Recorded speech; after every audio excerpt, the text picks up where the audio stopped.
So dear students, last class में हम क्या पढ़े थे? About significant figures. Now in this class we'll study the algebra of significant figures.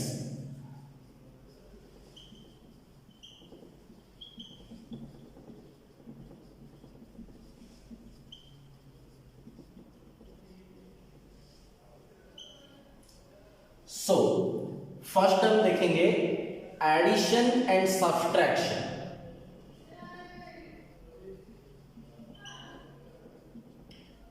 Using significant figures. हमेशा याद रखना addition and subtraction में result must have the least number of decimal places. अगर डिफरेंट क्वांटिटीज को add कर रहे हैं या सब्ट्रैक्ट कर रहे हैं तब result should possess least number of decimal places. For example we have to add some quantities 12.347 with 2.12 with 437.3695. now what will be the result? If we calculate this,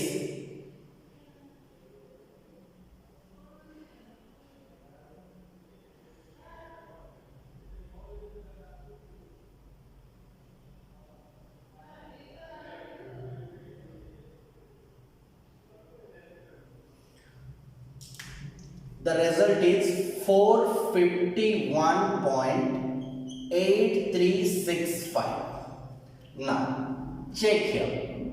In the first number after decimal how many digits are there? 1 2 3, so it has 3 decimal places. The second number it has 2 decimal places. The third number it has 1 2 3 4 decimal places. Now out of 3 decimal places, 2 decimal places and 4 decimal places, 2 is the least or 2 is the minimum number of decimal places. So the result must have least number of decimal places. That means it must have only 2 decimal places. Now rounding up here. Now the digit to be dropped is 6, which is greater than 5. So according to the rule, our result will be 451.84. The result is 451.84. Now if we'll go for subtraction, for example 84.369 minus 7.2. if we do this,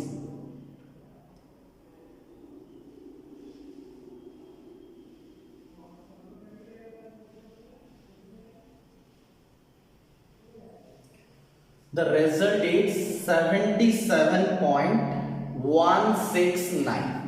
Now this number it has 3 decimal places. This number it has 1 decimal place. Out of 3 and 1 is least, so the result must have only 1 decimal places. Now rounding up here we'll get 77.2. So in this addition the result is 451.84 and here the result is 77.2. So for addition and subtraction, the result have least number of decimal places. This is addition and subtraction using significant figures. Now we'll go for multiplication and division.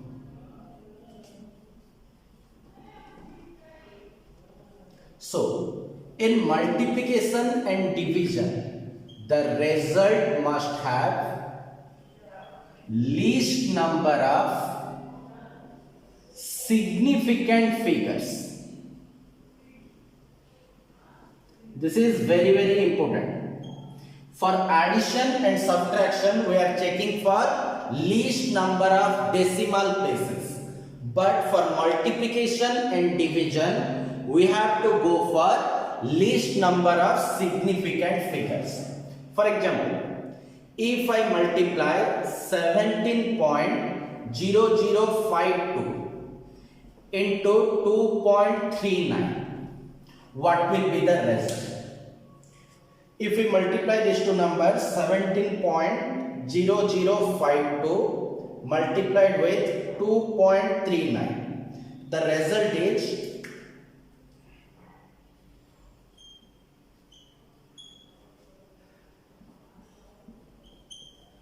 now check. It has 1, 2, 3, 4, 5, 6 significant figures.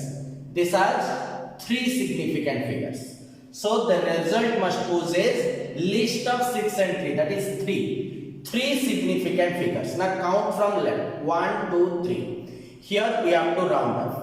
Now the digit to be dropped is 4. So by rounding off, the result will be 40.6. Now divide two numbers. 85.17835 divided by 12.56. What will be the result?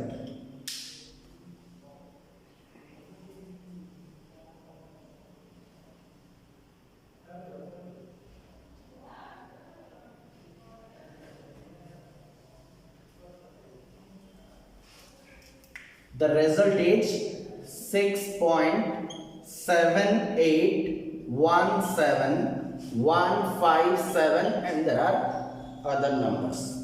Now check. It has 1, 2, 3, 4, 5, 6.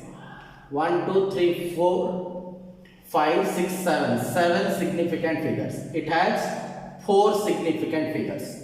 Now the list is 4. So the result has 4 significant figures.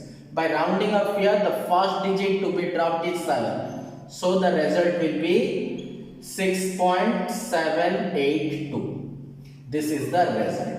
So while doing algebra with significant figures, in calculation you always remember, in addition and subtraction, result has least number of decimal places. In multiplication and division, the result has least number of significant figures. This is algebra of significant figures. Now students will go for errors in a measurement. So while performing an experiment or measuring some physical quantities, we can have different types of errors, like constant errors. Second one is systematic errors. Third one is personal errors. Fourth one is gross errors, and there may be some random errors. So what are the errors? Constant errors, systematic errors, personal errors, gross errors, and there are some random errors. Now apart from this, we can have a error called least count error. So first we have to understand what is the meaning of least count. The least count of a measuring instrument, it is the smallest quantity which can be measured by the instrument. For example, you are using a scale. Now what is the least distance you can measure? This length. This is equal to 1 millimeter or 0.1 centimeter. So the least count of this scale is 0.1 centimeter. Like that. Your watch, it has a least count of 1 second. So least count means the minimum measurement or the least measurement that can be done by using a measuring instrument. So if the length is less than 0.1 centimeter, we cannot measure it by this scale. This is the least count. So if we make any measurement with this scale, let it is 5.6 centimeter, then the measurement can be between 5.6 centimeter plus 0.1 centimeter and 5.6 centimeter minus 0.1 centimeter.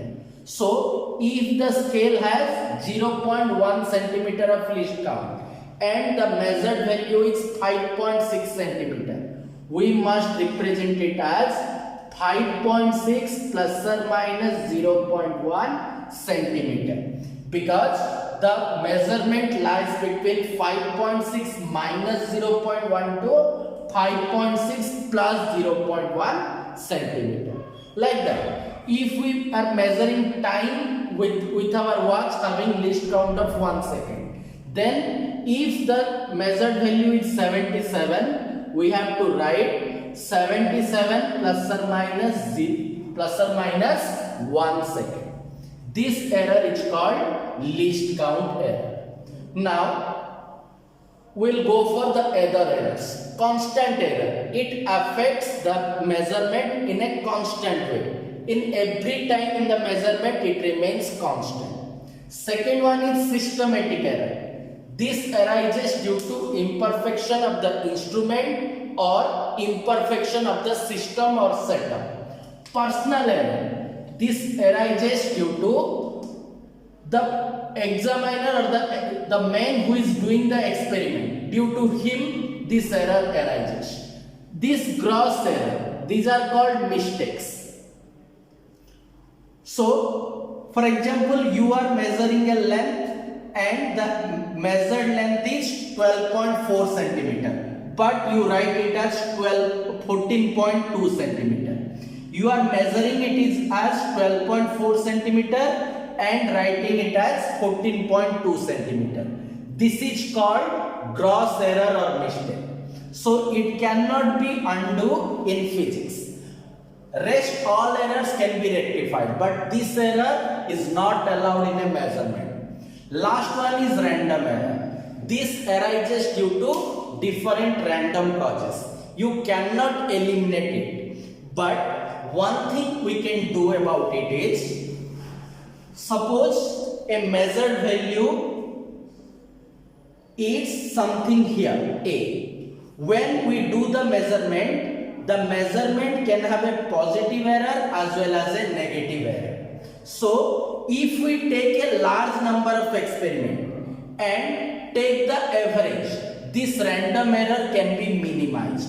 So, we can say random error is inversely proportional to number of observations. So, in a measurement, for perfection of our or for accuracy, we have to take a large number of observations. If the number of observations is more, then the random error is minimized. So, for better accuracy, we have to take a large number of observations. Now, let us measuring a physical quantity. Now, the observations are, the observed values are A1, A2, A3, up to like this. We have taken n observations. Now, the accurate value or the mean value is the arithmetic mean of all the quantities or all the observed values. So, this is what we call is the accurate value or true value or mean value. So, while measuring a quantity, we have to take a large number of observations, and the arithmetic mean or average of those observations can be regarded as true value or absolute value. Now, what is absolute error? Always remember, absolute error equal to true value or mean value minus observed value. So, in the first experiment, the absolute error is AM minus A1. Like that. For second experiment, it is AM minus A2. Like that. In nth observation, the absolute error is AM minus AM.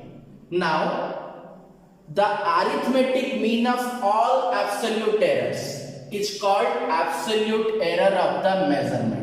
So, absolute error delta A, it is equal to mod of delta A1 plus mod of delta A2 like that up to mod of delta AN divided by N.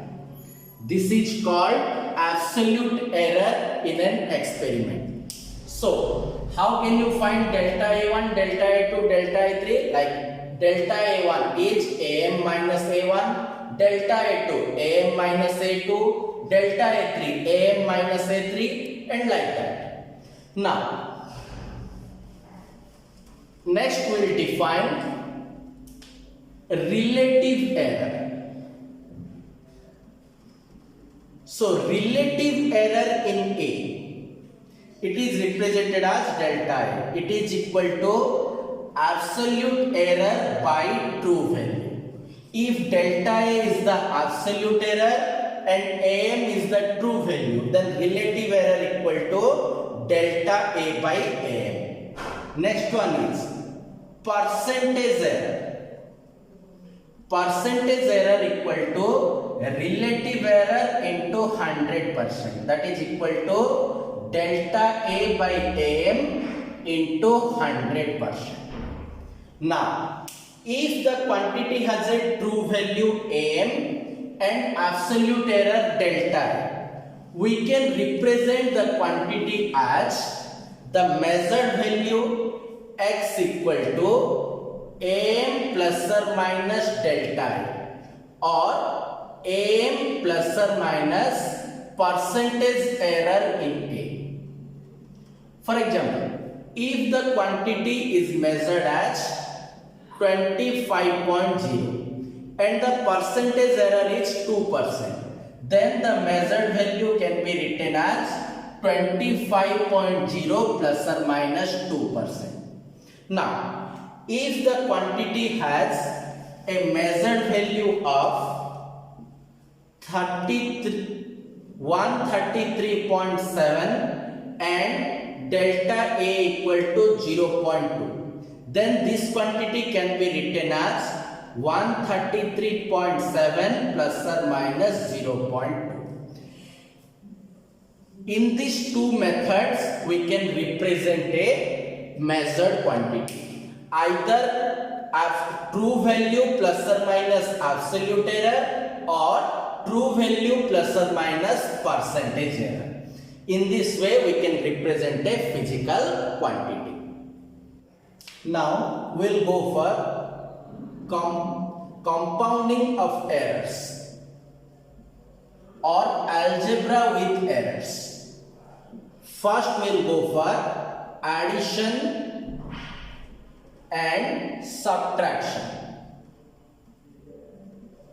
So, in addition and subtraction, absolute errors are added.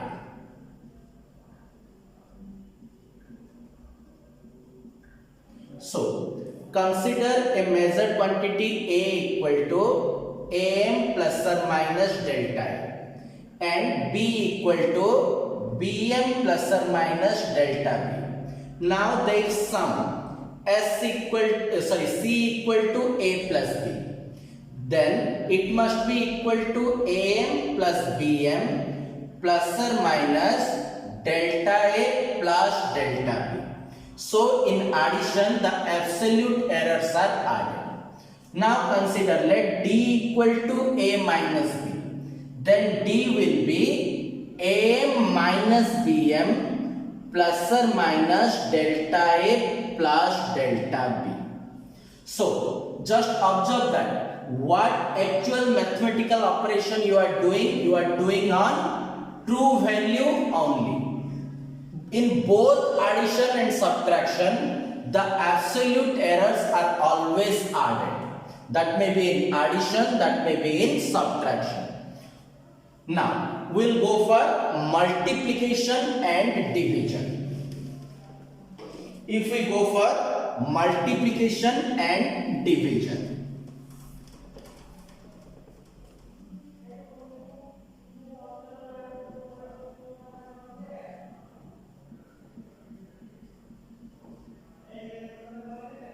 so take the same quantities in multiplication and division. Relative errors are added and percentage errors also are added. So let A equal to AM plus or minus delta A, B equal to BM plus or minus delta B. Now let C equal to A into B. Then we can write the true value of C, it is equal to AM into BM, and delta C by CM, it is equal to delta A by AM plus delta B by BM. Like that, percentage error in C, it is equal to percentage error in A plus percentage error in B. Now, if D equal to A divided by B, then the true value of D, it is equal to AM by BM, and the relative error in D, it is equal to relative error in A plus relative error in B. Percentage error in D, it is equal to percentage error in A plus percentage error in B. So, in multiplication and division, relative errors are added as well as percentage errors are also added. But the true value, the mathematical operation you are doing on a physical quantity, that must be done on the true value only. For errors, we have to follow the principle that in addition and subtraction, absolute errors are added.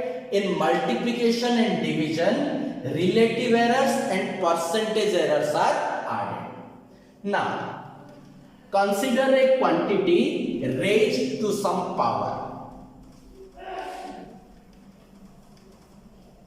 A quantity raised to some power. Now, let x equal to a to the power m.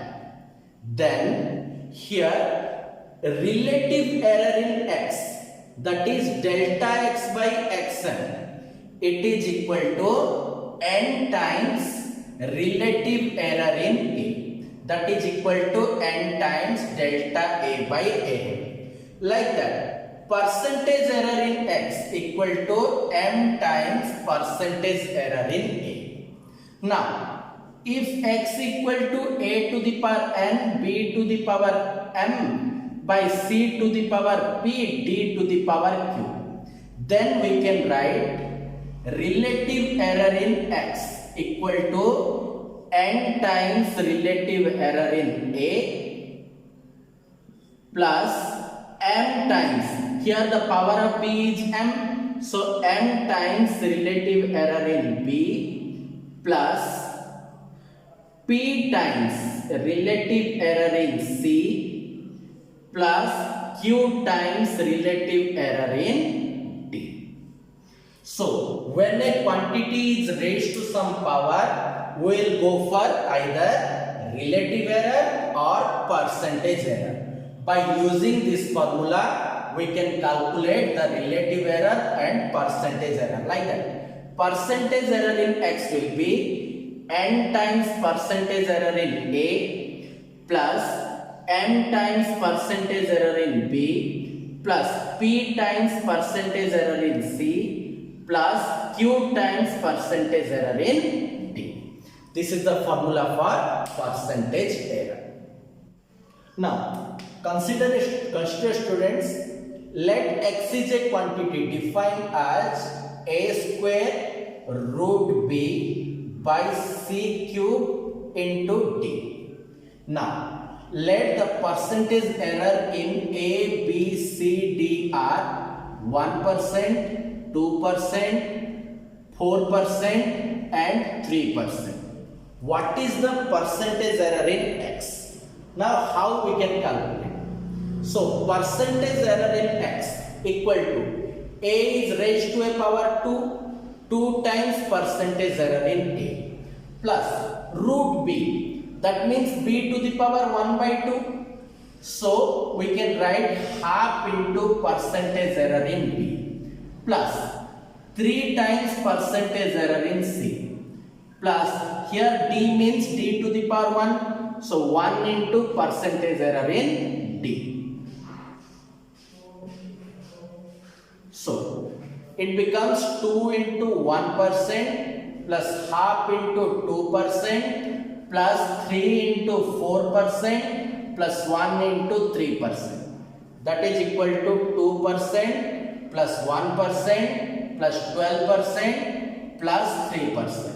That is equal to 2, 1, 3, 12, 15, 3, 18. So percentage error in x becomes 18%. Now let us take another example. Let the error in mass is 2% and the error in velocity is 3%. What is the error in kinetic energy and momentum? Now, kinetic energy it is equal to half mv square. So, percentage error in kinetic energy, it will be here m is raised to a power 1 into percentage error in mass plus 2 into percentage error in speed. That is equal to 1 into 2% plus 2 into 3%. 2% plus 6%. That is equal to 8%. Now, momentum. It is equal to mass into velocity. So, percentage error in momentum equal to percentage error in mass plus percentage error in speed. That is equal to 2% plus 3%. That is equal to 5%. Now, let us take another example.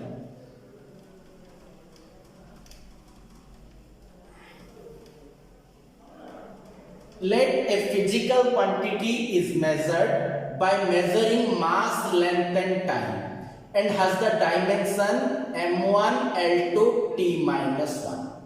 Then percentage error in the quantity is 1 into percentage error in mass plus 2 into percentage error in length plus here the power is minus 1.